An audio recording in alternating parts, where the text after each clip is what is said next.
अब एक बात को समझते हैं,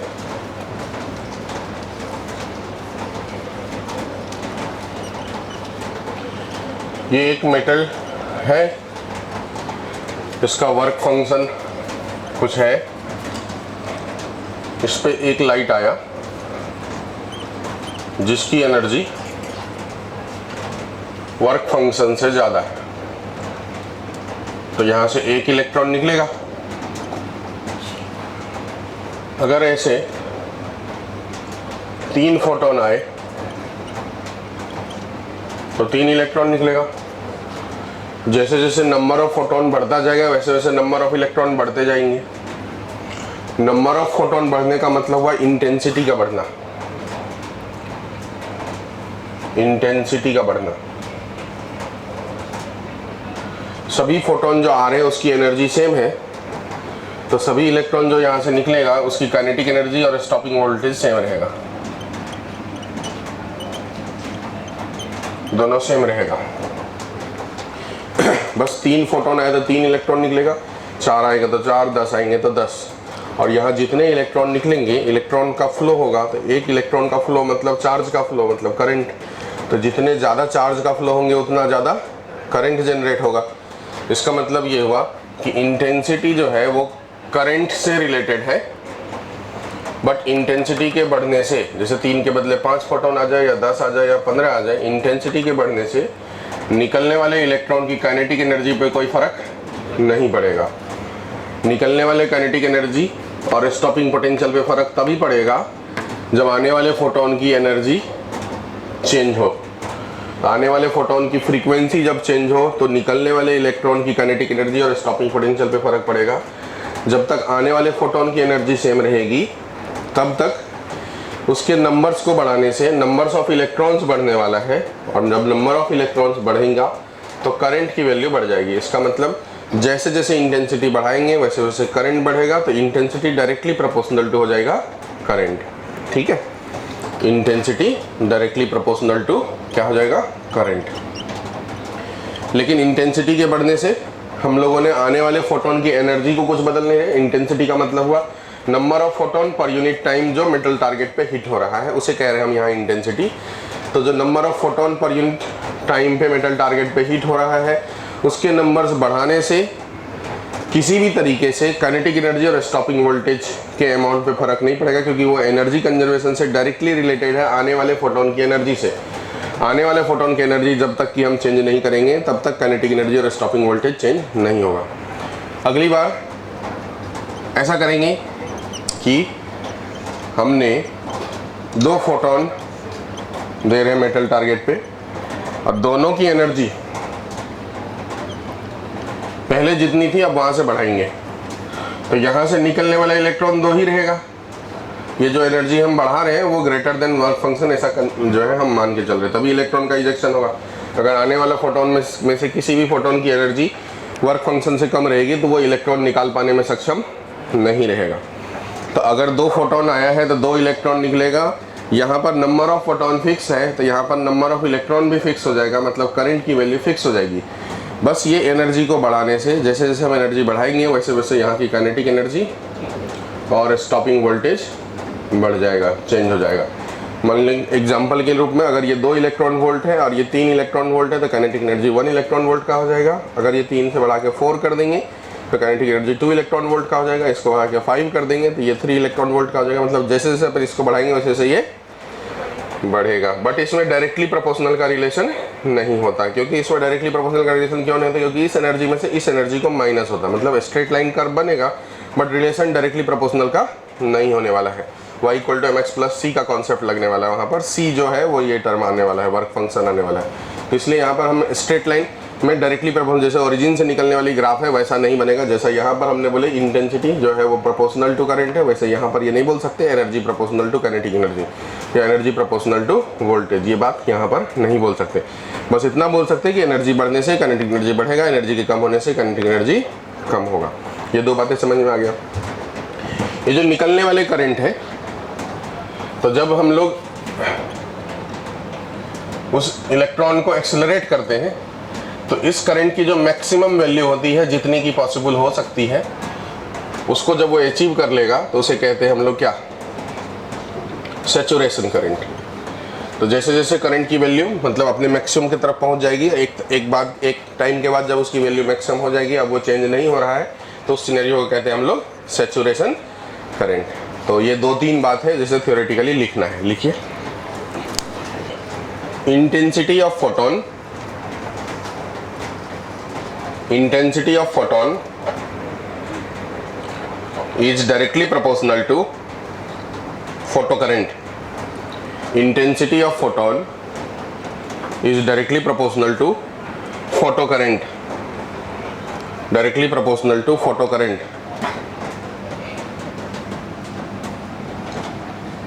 But kinetic energy or stopping voltage of ejected electron is independent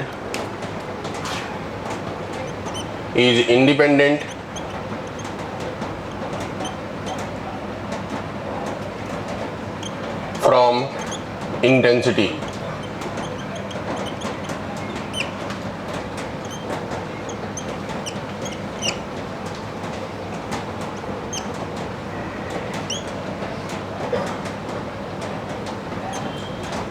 नीचे ये बात लिखेंगे,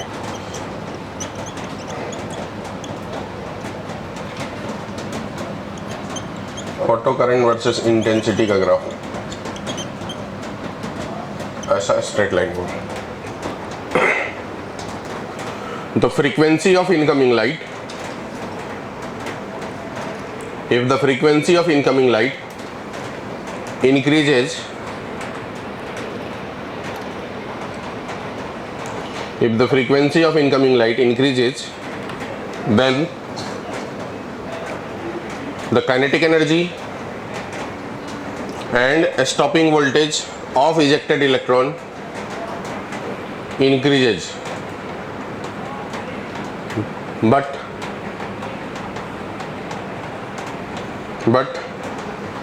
photocurrent independent from frequency, but photocurrent independent from frequency, photocurrent independent from frequency।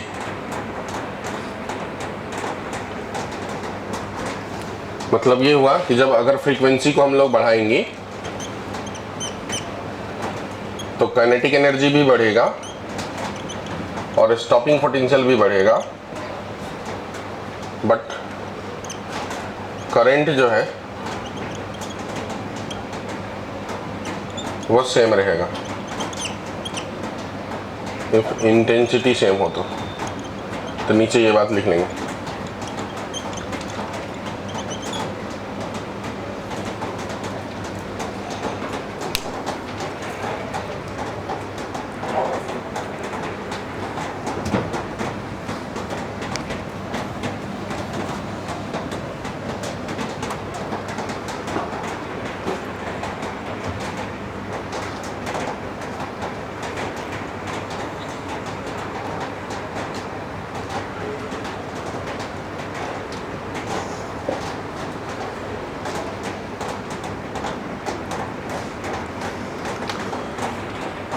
Next point लिखेंगे, if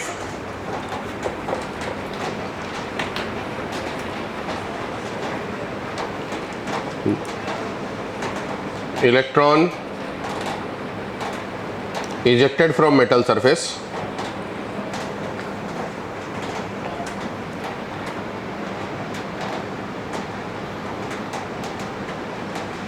reach to its maximum speed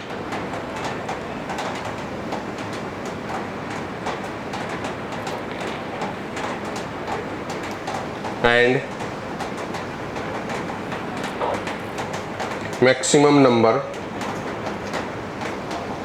then the effective current is called saturation current. Then the effective current is called saturation current.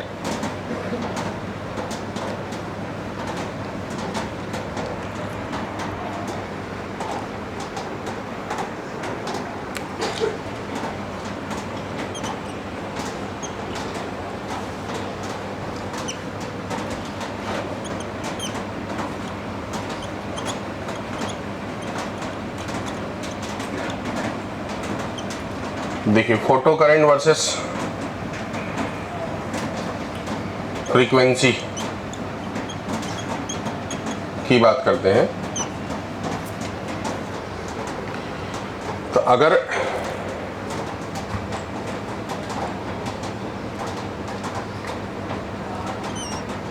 Metal जो हम लोग use कर रहे हैं, उस metal पे जो एनर्जी आता है, अगर वो एनर्जी वर्क फंक्शन के जस्ट बराबर हो तो इलेक्ट्रॉन जस्ट बाहर आता है और उसके बाद वो रेस्ट में रहता है। मतलब उसके बाद वो मोशन में नहीं रहता। मोशन में तभी जाएगा जब आने वाले इलेक्ट्रॉन के जो फोटोन है उसकी एनर्जी ज़्यादा हो। जब आने वाले फोटोन की एनर्जी जस्ट वर्क फंक्शन के इक्वल होगा तो उस वक्त भी इजेक्शन ऑफ इलेक्ट्रॉन होंगे, लेकिन वो सरफेस पे आने के बाद किस प्रोसेस सिचुएशन में रहेगा, रेस्ट में। ठीक है, उसके बाद वो काइनेटिक एनर्जी में तभी आएगा जब इसकी स्पीड मतलब इसकी जो वैल्यू है वो ज़्यादा होगी तो ये काइनेटिक एनर्जी में आएगा, तभी करंट जनरेट होंगे। तब तक करंट जनरेट नहीं होंगे जब तक ई और फाई सेम हो। अब यहाँ से अगर इसको बढ़ा दिए हमने तो इसकी स्पीड बढ़ जाएगी, काइनेटिक एनर्जी बढ़ जाएगा। काइनेटिक एनर्जी बढ़ेगा तो स्टॉपिंग वोल्टेज की वैल्यू बढ़ जाएगा। तो ये कब बढ़ेगा, जब फ्रीक्वेंसी को बढ़ाएंगे तो ये वाला टर्म बढ़ेगा। तो अगर किसी पर्टिकुलर मेटल टारगेट के लिए बात करें और दो अलग अलग फ्रीक्वेंसी पे बात करें, तो अगर दो अलग अलग एनर्जी से इलेक्ट्रॉन मतलब फोटोन आ रहा है तो निकलने वाले इलेक्ट्रॉन के स्टॉपिंग पोटेंशियल दो अलग अलग होने वाले हैं। तो जो स्टॉपिंग पोटेंशियल होने वाले हैं वो ग्राफ इस प्रकार से होगा, और ये करंट की जो मैक्सिमम वैल्यू होगी वो सैचुरेशन करंट के बराबर होगी। मतलब अलग अलग जगह से निकलेगा बट जा कर के 3 बना रहा हूँ तो 3 में ऐसे मिल जाएगा। मतलब सबका ऐसा कि सैचुरेशन करंट सेम है, जितना करंट वहाँ से निकलना चाहिए उस पर्टिकुलर मेटल से वही निकलेगा। बट ये 3 अलग अलग कंडीशंस में 3 अलग अलग फ्रीक्वेंसी में हमने ग्राफ बनाए हैं। आपको बता दिया जाएगा कि इसकी फ्रीक्वेंसी मान लीजिए F1 है, इसकी फ्रीक्वेंसी F2 है, इसकी फ्रीक्वेंसी F3 है।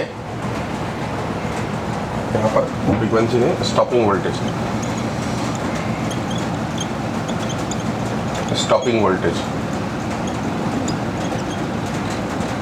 तो ये पूछा जा सकता है कि आप ये बताओ कि F1, F2 और F3 में बड़ा कौन है, या रिलेशन क्या है। तो जिस यहाँ से लेकर के स्टॉपिंग वोल्टेज तो नेगेटिव में होगा। ये वाला पहले का स्टॉपिंग वोल्टेज है, ये वाला दूसरे का स्टॉपिंग वोल्टेज है, और ये वाला तीसरे का स्टॉपिंग वोल्टेज है। न्यूमेरिकल वैल्यू किसका बड़ा है, तीसरे वाले का। तो न्यूमेरिकल वैल्यू यहाँ बड़ा तभी आएगा जब आने वाले का एनर्जी ज़्यादा होगा। तो इसका मतलब ये तीसरे कंडीशंस वाले की एनर्जी ज़्यादा है, इसका मतलब तीसरे वाले का फ्रीक्वेंसी ज़्यादा है। मतलब ऐसे ग्राफ है तो अपन क्या कह सकते हैं, F3 greater than F2 greater than F1, F3 greater than F2 greater than F1, ऐसा लिखें, ग्राफ बनाए इसको।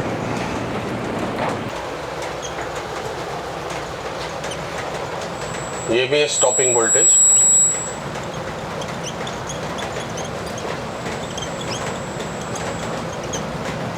यहाँ पर फोटो करंट। इसमें सिचुएशंस में फ्रीक्वेंसी को मैं चेंज कराता हूँ, नहीं कांस्टेंट रखता हूँ, उधर तो चेंज करा दिया। फ्रीक्वेंसी को कांस्टेंट रखता हूँ, इंटेंसिटी को चेंज कराते हैं।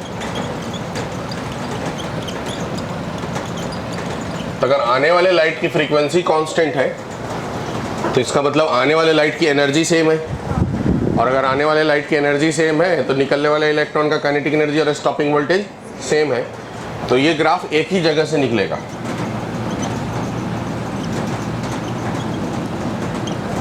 एक ही जगह से निकलेगा। लेकिन अगर इंटेंसिटी को हम बढ़ाएंगे तो जैसे जैसे इंटेंसिटी चेंज करेंगे वैसे वैसे फोटो करंट की वैल्यू चेंज होगी। हर कंडीशन में फोटो करंट एक समय के बाद अपनी मैक्सिमम वैल्यू को अचीव कर लेगा, तब वो सैचुरेशन करंट कहलाएगा। तो धीरे धीरे फोटो करंट बढ़ेगा, उसके बाद वो कांस्टेंट हो जाएगा। तो एक ही जगह से निकल करके ये ग्राफ ऐसा टाइप का हो जाएगा। 3 अलग अलग कंडीशन या 4 अलग अलग कंडीशन, अलग अलग इंटेंसिटी। मान लीजिए इसकी इंटेंसिटी को मैं आई से डिनोट कर देता हूँ। यहाँ का इंटेंसिटी I1, इस वाले I2 इंटेंसिटी, I3 इंटेंसिटी और I4, 4 अलग अलग इंटेंसिटी में ग्राफ बना रहा हूँ। आने वाले फोटोन की जो इंटेंसिटी है उसको अलग अलग वेरी करा रहे हैं। तो जब इंटेंसिटी अलग अलग चेंज कराएंगे तो उस सिचुएशन में फोटो करंट की वैल्यू अलग अलग हो जाएगी। अब इसको देख करके आप ये कह सकते हैं कि इस सभी सिचुएशंस में चूंकि एक ही जगह से निकल रहा है, मतलब स्टॉपिंग वोल्टेज एक ही है और स्टॉपिंग वोल्टेज एक ही है, क्योंकि फ्रीक्वेंसी की वैल्यू क्या है, कांस्टेंट है। बट इस सिचुएशंस में इंटेंसिटी अलग अलग रखें तो ग्राफ अलग अलग बना। इंटेंसिटी भी अगर सेम रख देते तो एक ही लाइन निकलता और वो सैचुरेशन तक पहुंच जाता। इंटेंसिटी को वेरी करेंगे। I1 इंटेंसिटी मान लीजिए ये हुआ तो I2 पे दूसरा हो गया, I3 पे तीसरा हो गया, I4 पे ऐसा हो गया। तो इस प्रकार से अगर इसको देखें तो आपको पूछा जाएगा कि इसमें इंटेंसिटी किसकी ज़्यादा है, तो आप यहाँ से तय करेंगे कि किसका करंट ज़्यादा है। इंटेंसिटी बढ़ने से फोटो करंट बढ़ने वाला है, तो इंटेंसिटी जहाँ ज़्यादा होगा वहाँ फोटो करंट की वैल्यू ज़्यादा होगी। इसका मतलब कौन बड़ा है, इसको देख करके पता चलता है कि I1 बड़ा है I2 से, फिर I3 और फिर I4। ठीक है, तो ऐसे ग्राफ अगर देगा तो इंटेंसिटी का रिलेशन पूछा जाएगा और ऐसे ग्राफ देगा तो फ्रीक्वेंसी का रिलेशन पूछा जाएगा। ठीक है, इस सिचुएशंस में हमने इंटेंसिटी को कांस्टेंट रखे, इसलिए बाद में चल करके सब एक ही सैचुरेशन करंट को अचीव किया। इस सिचुएशन में फ्रीक्वेंसी को बदले हैं, तो 3 अलग अलग फ्रीक्वेंसी पे 3 अलग अलग स्टॉपिंग वोल्टेज हो जाएंगे। 4 फ्रीक्वेंसी देंगे तो यहाँ पर 4 ग्राफ बन जाएगा, 5 बन जाएगा। जितने प्रकार की फ्रीक्वेंसी हम वेरी कराएंगे उतने प्रकार के ग्राफ यहाँ पर हमको दिखेगा, मतलब स्टॉपिंग वोल्टेज उसके अलग अलग दिखेंगे। ज़्यादा फ्रीक्वेंसी पे ज़्यादा स्टॉपिंग वोल्टेज, कम फ्रीक्वेंसी पे कम स्टॉपिंग वोल्टेज। और इस सिचुएशंस में हमने जो है फ्रीक्वेंसी को कांस्टेंट रख दिया, इंटेंसिटी को चेंज करें तो ऐसा प्रकार का ग्राफ हुआ। अलग अलग इंटेंसिटी पे अलग अलग फोटो करंट जनरेट हो गया और फोटो करंट एक समय के बाद कांस्टेंट हो जाता है, इसलिए ग्राफ जाने के बाद स्मूथ कांस्टेंट जैसा दिख रहा है आगे चल करके। तो ये प्राइमरी कंडीशंस है इस ग्राफ का, उधर भी वो प्राइमरी कंडीशंस है उस ग्राफ का, मतलब उस कंडीशन में ही वैसा ग्राफ होगा और इस कंडीशन में ही ऐसा ग्राफ होगा। ये दूसरा वाला भी आप बना देंगे।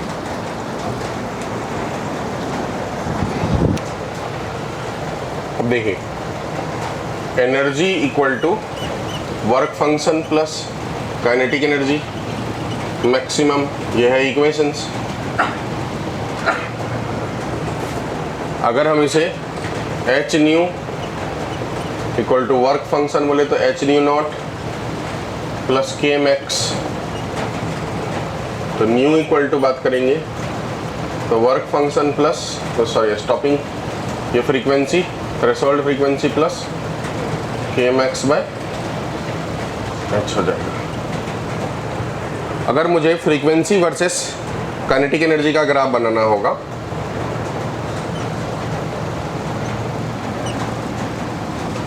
इस पे मैं काइनेटिक एनर्जी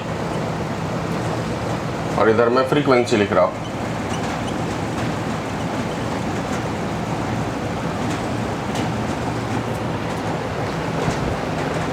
तो ये हो गया y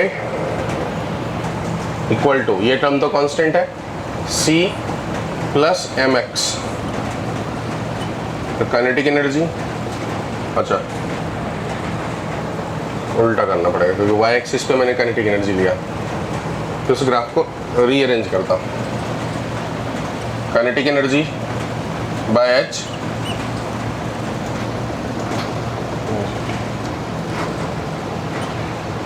kinetic energy maximum equal to H nu plus minus H nu not, बराबर।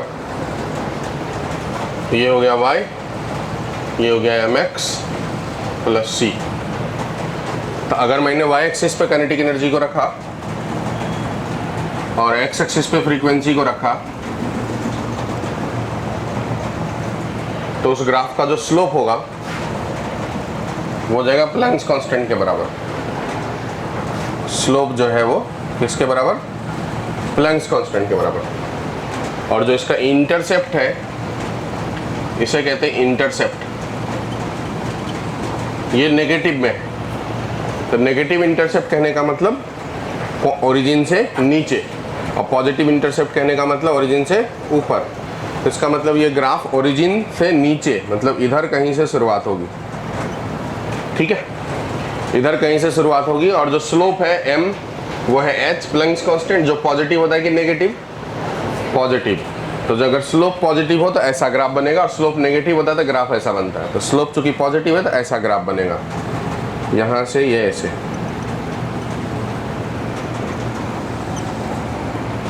मैंने ये डैश लाइन क्यों दिखाया? डैश लाइन इसलिए दिखाया क्योंकि काइनेटिक एनर्जी कभी भी नेगेटिव नहीं हो सकता। जब काइनेटिक एनर्जी जीरो हो गया, अब उसके नीचे हमको डैश लाइन से दिखाना पड़ेगा, क्योंकि एक्चुअली में काइनेटिक एनर्जी नीचे की तरफ, नेगेटिव की तरफ नहीं जाएगा। ठीक है, तो इसलिए हमने उस पॉइंट से नीचे डैश लाइन दिखाई। ठीक, अब इसको देख करके यहाँ पर मान लीजिए मैंने दो अलग अलग मेटल का ग्राफ बना देता हूँ।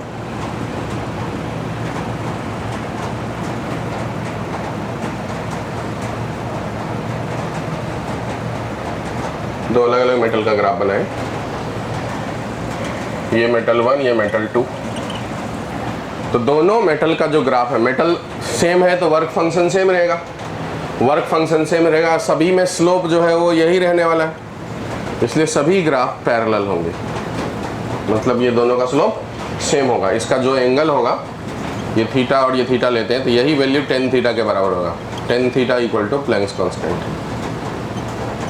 ठीक है, slope equal to Planck's constant. दोनों मेटल का वर्क फंक्शन अलग अलग होंगे, तो इसीलिए यहाँ पर ये दो अलग अलग कट ऑफ दिख रहा है कि एक ऊपर कट किया, एक नीचे कट किया। इसको देख करके समझ में आ रहा है कि जो सेकंड वाला मेटल है उसका वर्क फंक्शन ज़्यादा है और जो फर्स्ट वाला मेटल है उसका वर्क फंक्शन कम है। तो ये हो गया फर्स्ट वाले का वर्क फंक्शन। वर्क फंक्शन बोले तो hd0 φ1, और ये हो गया सेकंड वाले का वर्क फंक्शन φ2। तो अगर ऐसा ग्राफ दिया रहेगा तो ये डेटा देख करके वर्क फंक्शन बताने, यहाँ से ये डेटा देख करके वर्क फंक्शन बताने। अब प्लैंक्स कांस्टेंट बोलेगा निकालने, तो उस सिचुएशंस में क्या करेंगे, डेटा में अगर ये दिया हो तो ये tan थीटा है तो ये भी थीटा हो जाएगा। tan theta is equal to perpendicular by base कर देंगे। ये वैल्यू अगर दिया हो तो परपेंडिकुलर बाय बेस कर देंगे, तो जो डेटा आएगा वही है प्लैंक्स कांस्टेंट। ठीक है, तो ये एक ग्राफ हुआ किसके किसके भी, काइनेटिक एनर्जी वर्सेस फ्रीक्वेंसी का। अब अगर इसे मैं स्टॉपिंग वोल्टेज से रिलेट करूं तो काइनेटिक एनर्जी को क्या लिखा जा सकता है, E इंटू स्टॉपिंग वोल्टेज। इसी वाले इक्वेशंस को काइनेटिक एनर्जी की जगह पर E into stopping voltage equal to लिख दूंगा h nu plus minus h nu not. अब E से डिवाइड कर देंगे तो स्टॉपिंग वोल्टेज इक्वल टू हो जाएगा h upon E frequency plus minus h nu not. इसे बार बार वर्क फंक्शन ही लिख लेता हूँ, वर्क फंक्शन बाय E। ठीक है, तो अगर मैं दूसरा ग्राफ बनाऊं,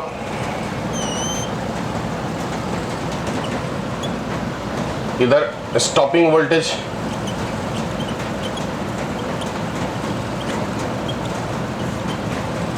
वर्सेस फ्रीक्वेंसी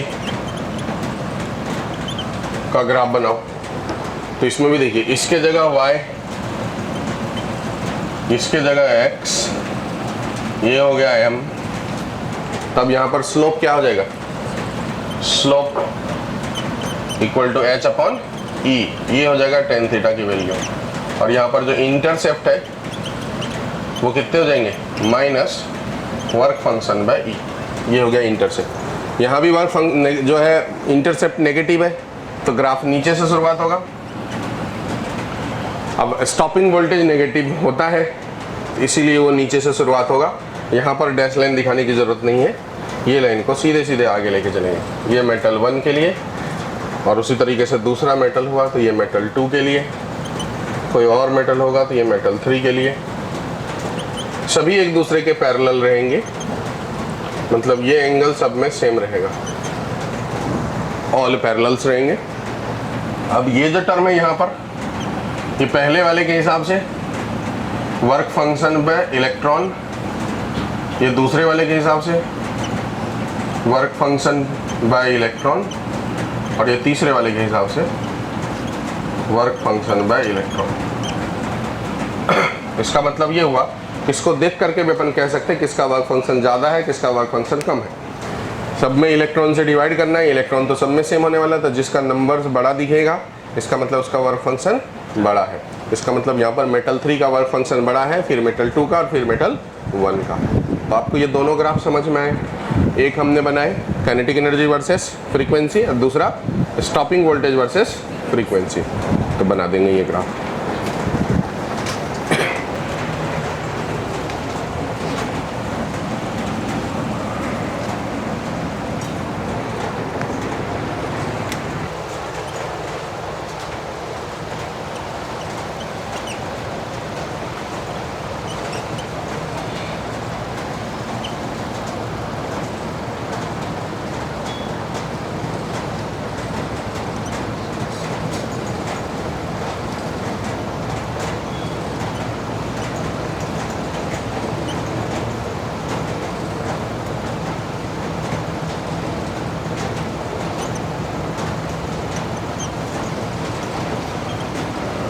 ये एक ग्राफ है।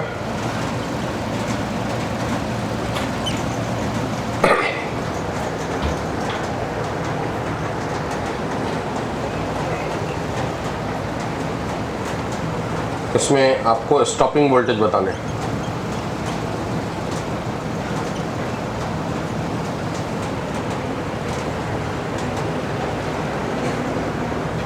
स्टॉपिंग वोल्टेज नहीं, वर्क फंक्शन बताना है।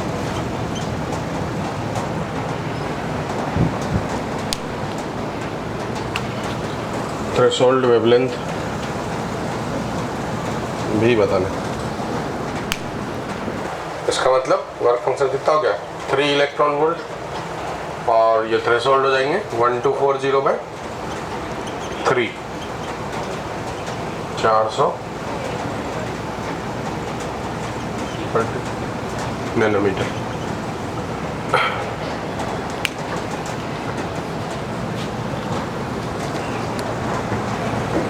नेक्स्ट लिखेंगे मोमेंटम कमा रेडिएशन प्रेशर ऑफ फोटोन।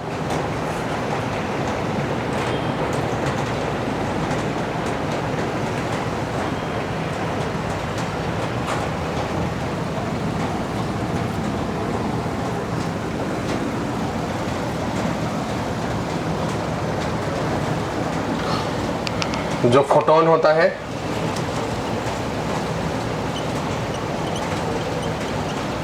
उसके बारे में, उसका जो रेस्ट मास है वो होता है 0। उसका जो इफेक्टिव मास है ये हो जाएगा। तो जैसे अपन जानते हैं मोमेंटम जो है, एनर्जी जो होता है वो mc² के बराबर होता है और ये एनर्जी hc/λ के बराबर होता है। तो यहाँ से अगर मास निकालूं मैं कितना हो जाएगा hc/λ इंटू c²। ये कैंसिल हो जाएगा तो क्या हो जाएगा h/c⁻। ये हो गया इफेक्टिव मास फोटोन का, Planck's constant bye speed of light into lambda. अगर इसके मोमेंटम की बात करेंगे तो मोमेंटम होता है m इंटू सी। ये होता है मोमेंटम, मास इंटू वेलोसिटी। तो अगर इसको c से मल्टीप्लाई करेंगे तो ये c कैंसिल हो जाएगा, क्या बच जाएगा h/λ। तो जो मोमेंटम होता है फोटोन का होता है h/λ। ठीक है। एनर्जी की बात करेंगे अगर तो वो mc² भी कह सकते हैं आप और hc/λ भी कह सकते हैं या h इंटू न्यू भी कह सकते हैं। ये सब फॉर्मूला इसके एनर्जी का होता है। अब अगर कोई फोटोन किसी सरफेस पे हिट करे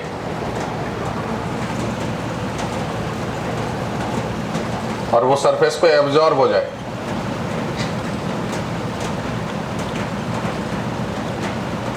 तो एब्जॉर्ब हो जाए तो मोमेंटम उसका आने वाला इनिशियल मोमेंटम कितना हो गया h/λ और एब्जॉर्ब हो गया तो फाइनल मोमेंटम कितना हो गया 0।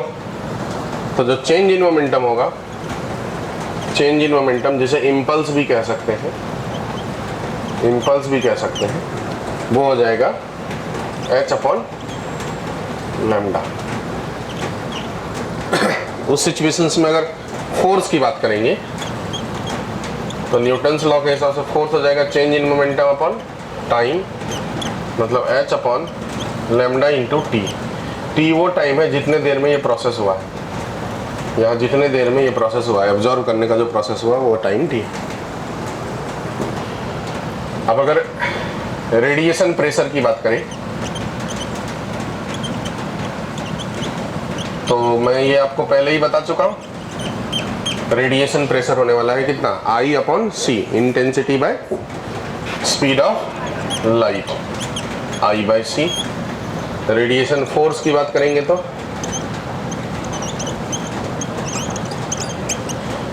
तो इसमें एरिया से क्या हो जाएगा, प्रेशर फोर्स बाय एरिया होता है, तो force is equal to pressure into area, जिस सरफेस पे है उस सरफेस का एरिया। अब अगर लाइट रेज ऐसे आया और रिफ्लेक्ट होकर के चला जाए तो आने वाला जो मोमेंटम है वो h बाय लैम्डा और जाने वाला भी मोमेंटम जो है वो h by lambda, direction opposite. तो इसीलिए यहाँ पर जो चेंज इन मोमेंटम होगा, चेंज इन मोमेंटम मतलब इम्पल्स, वो कितना आ जाएगा 2h बाय लैम्डा। ठीक है,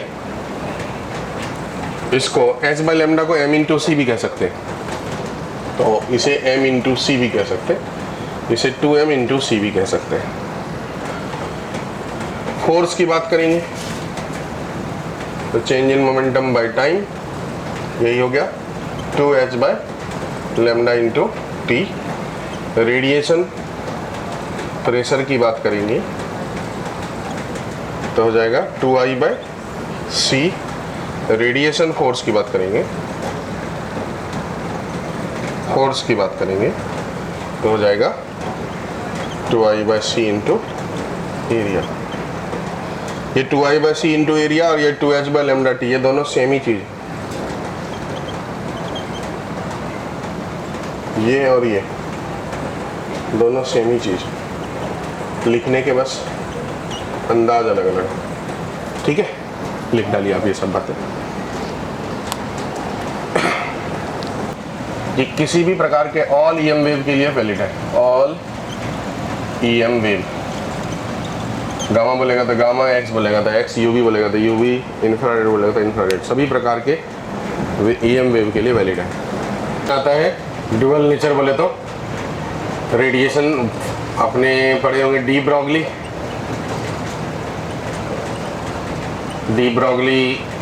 इसके बाद क्वांटम थ्योरी, ये सब पढ़ चुके एटॉमिक स्ट्रक्चर में, मुझे पढ़ाने की जरूरत है क्या? ठीक है, हम कल पढ़ाएंगे।